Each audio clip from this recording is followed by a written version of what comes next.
Então, olha lá, a resignação e a calma adquiridas na maneira de enfrentar os problemas da vida terrena, a fé no futuro, você ter certeza, você ter a fé raciocinada, a compreensão de que a vida não acaba agora, que nós somos eternos, que nós vamos continuar. Então, a fé no futuro e a confiança na justiça divina. Se alguém fez alguma coisa para você, é porque você merecia aquilo. Deixa a justiça divina que cuida dela. Não é você que é justiceiro.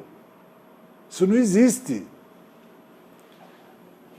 A confiança na justiça divina propicia ao homem uma serenidade que representa o melhor antídoto, a verdadeira medicina preventiva para preservar-se, dando-lhe as forças necessárias para vencer os percalços da vida, evitando as causas que têm levado ao suicídio e à loucura. Então é nesse ponto que o Espiritismo vem ajudar a humanidade a enfrentar com otimismo os reveses da vida, mostrando que esses devem ser encarados como resultado de transgressões cometidas e não como mero capricho da justiça divina. Então é o que eu estou dizendo para vocês. Um dia você pode ter largado uma pessoa, agora você foi largada porque você está acertando aquele problema lá do passado que você mesmo pediu para passar. Não foi ninguém que exigiu que você passasse. Você, lá no plano espiritual, consciente do que você fez para o outro, você pede, implora para passar o mesmo problema. Só que aí, quando vem passar, se revolta, se rebela, porque acha que não merecia aquilo. Porque não compreende como as coisas funcionam. Acha que é azar, que o mundo, porque comigo, tudo acontece comigo. Você não sabe o que você fez lá atrás. Não contei para vocês a história do Alarico, o Visigodo. Ele passou 2 encarnações leproso, 2 encarnações com hanseníase.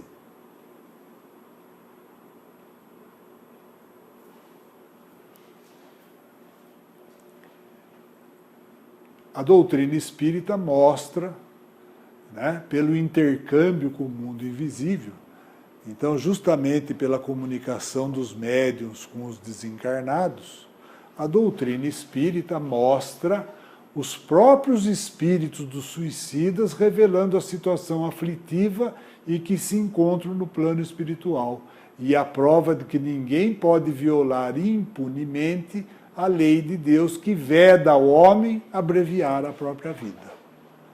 Então existem relatos de espíritos de suicidas. Nós já tivemos vários casos aqui de espíritos de suicidas que depois de um certo tempo têm condições de vir relatar o que aconteceu com eles. Então são eles mesmos que contam o que aconteceu. Esse livro da Memórias de um Suicida, da Ivone Pereira,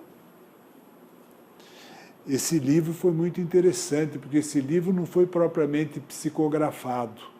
A Ivone Pereira, à noite, enquanto estava dormindo, era levada para esses hospitais do plano espiritual que cuidam de suicidas. Ela foi ver em loco o que acontecia. Foi lá no Vale dos Suicidas ver a situação deles, depois acompanhou todo... É muito bonito o livro, muito interessante. Eu não entendo muito do que é o perispírito. Então, o papel dele. Então, veja bem. Então, vamos lá, porque essa pergunta é fundamental. Isso aí, vocês vão ter que entender isso daí para poder compreender como as coisas funcionam.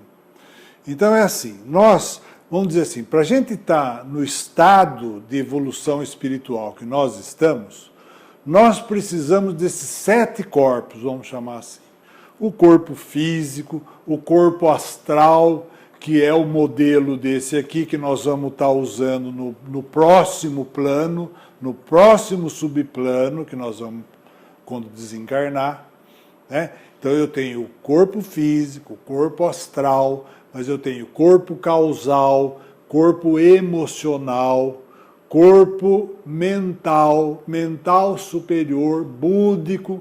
E é mais ou menos o seguinte, para cada estágio que nós vamos fazendo aqui evolutivo, nós precisamos, por exemplo, no estágio que nós estamos, nós precisamos do 7. Depois nós vamos diminuindo o número de corpos. À medida que você vai evoluindo, você não vai precisando mais daquele veículo. Então, por um veículo, percorre o pensamento. Pelo outro veículo, percorre as emoções. Percorrem as causas, o corpo causal e assim por diante. Por isso que nós temos tudo gravado no corpo perispiritual. Por isso que eu consigo fazer uma regressão de vidas passadas, porque as vidas passadas estão todas nos acompanhando aqui. O perispírito é o mesmo desde que nós estamos lá no começo. Entendeu como é que é? Então é assim, à medida que eu vou evoluindo, eu vou me despojando dos corpos mais grosseiros. Tá? Até que quando chegar aqui no final desse mundos angelicais, eu não tenho mais corpo nenhum. Dos 7, é o Espírito puro, Espírito Santo. Chama então Espírito Santo, Espírito puro. É o Espírito que está aqui formado.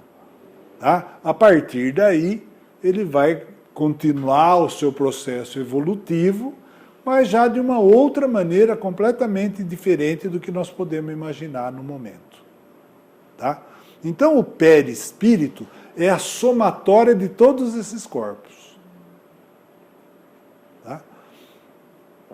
Sendo que o próximo corpo mais grosseiro depois desse é o corpo astral, que é o corpo que eu vou utilizar no plano astral. A gente chama de plano astral o próximo subplano do plano espiritual. Porque, na verdade, isso aqui também é um plano espiritual. Você está entendendo? Você, à medida que você vai começando a perceber como as coisas funcionam, compreendendo, aqui é um plano espiritual. Nós somos espíritos que estamos fazendo um processo evolutivo, estamos aprendendo alguma coisa aqui.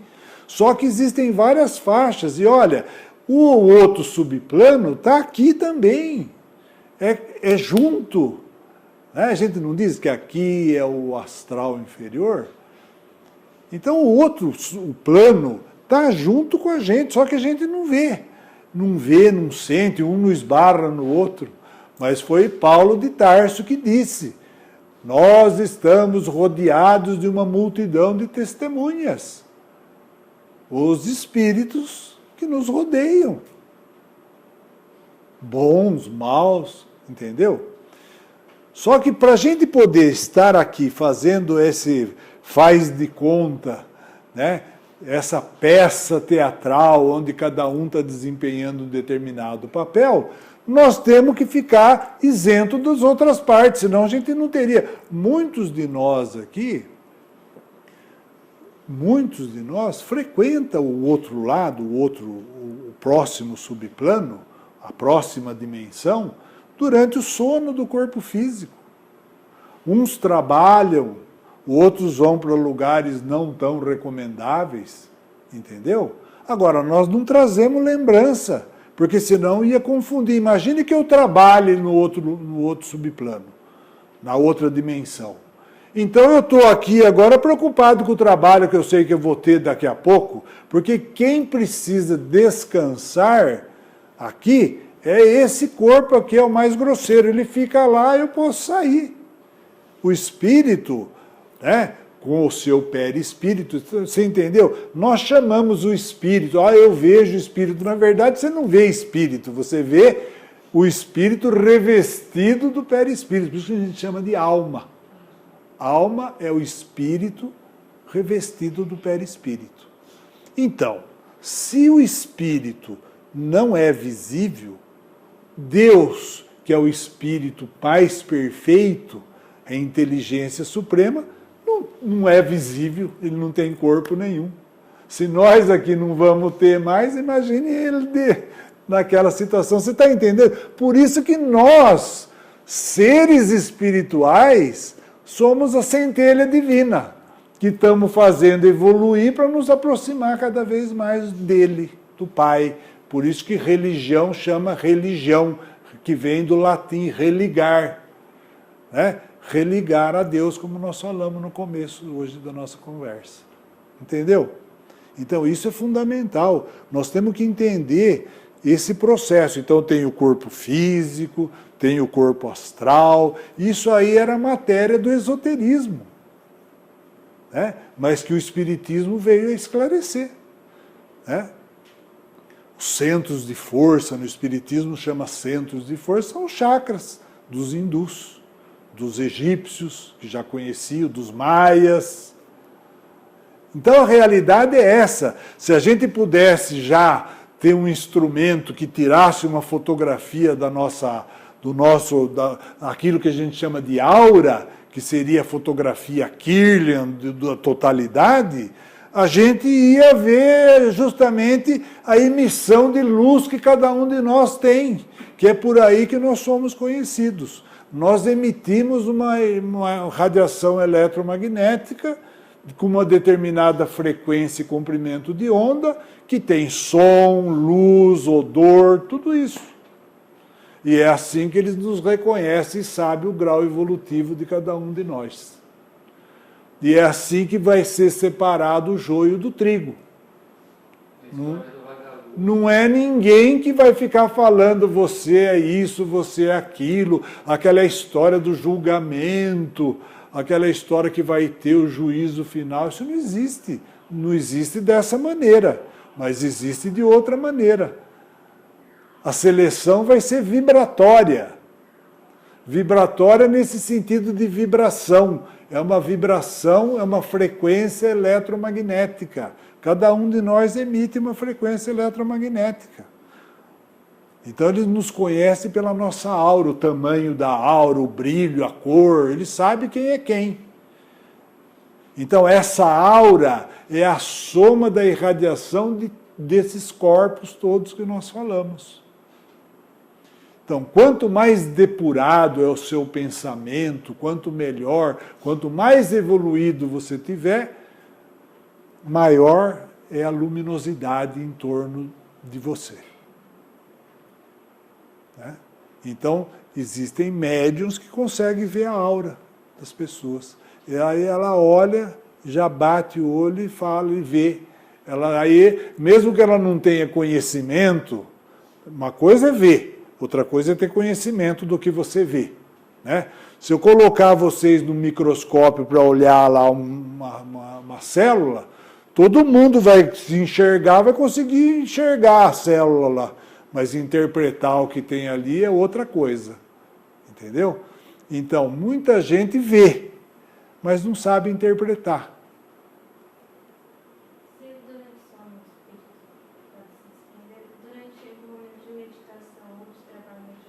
Pode também, parcialmente, pode sim. Trabalhos mediúnicos, você pode se desprender parcialmente. É como se fosse um sono, você pode...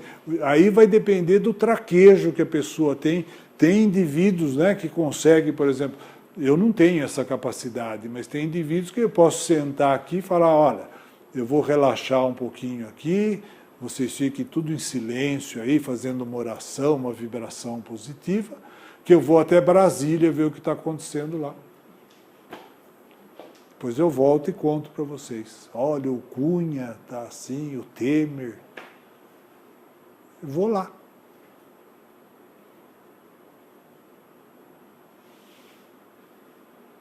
Só que, em geral, essa possibilidade é dada para aqueles espíritos que já têm uma moral mais elevada. Porque eu não vou usar isso para o mal. Eu tenho que usar essa possibilidade para o bem. Entendeu? Então, aquela história, não se dá pérola aos porcos. Né? Essas capacidades não vão ser dadas para qualquer um. Senão você pode fazer mau uso disso.